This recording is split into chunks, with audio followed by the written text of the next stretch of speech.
Presented by Mitlanchal Music.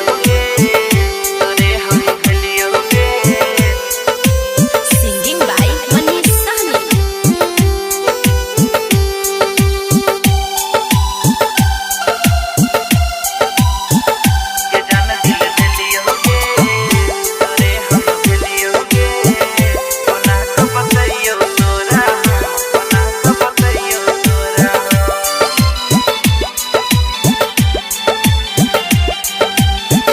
ये जान दिल दिलियोगे तोरे हम भलियोगे कोना का बताइयो तोरा हम कोना का बताइयो तोरा हम ये जान दिल दिलियोगे तोरे हम भलियोगे कोना का बताइयो तोरा हम कोना का बताइयो तोरा हम अपना मन के मंदिर के भगवान मन लियोगे गे गे गे गे गे ये जान दिल दिलियोगे तोरे हम भलियोगे कोना का बताइयो तोरा हम कोना का बताइयो तोरा हम। Music by Abhiram Pal.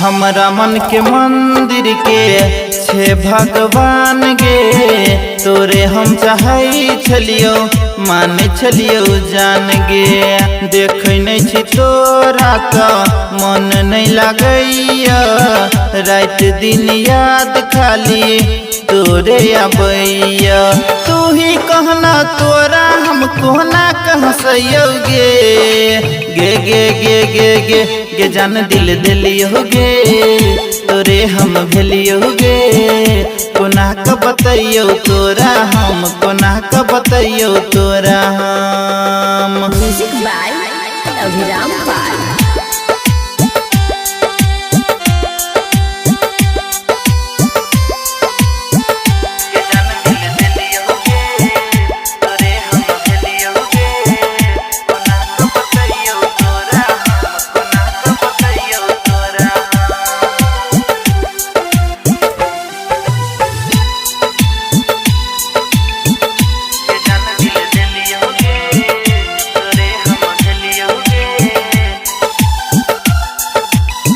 सब दिन प्यार हम तोरा से करबो कहियो न लड़बो नहीं कहियो झगड़बो सहनी मनीष के मान जन बात गे राइटर विकास के बन जना जान गे दिल से दिल मिला के में तोरा बसलियोगे गे गे गे गे गे गे जान दिल दिलियोगे तोरे हम भलियोगे कोना का बताइयो तोरा हम कोना का बताइयो तोरा हम।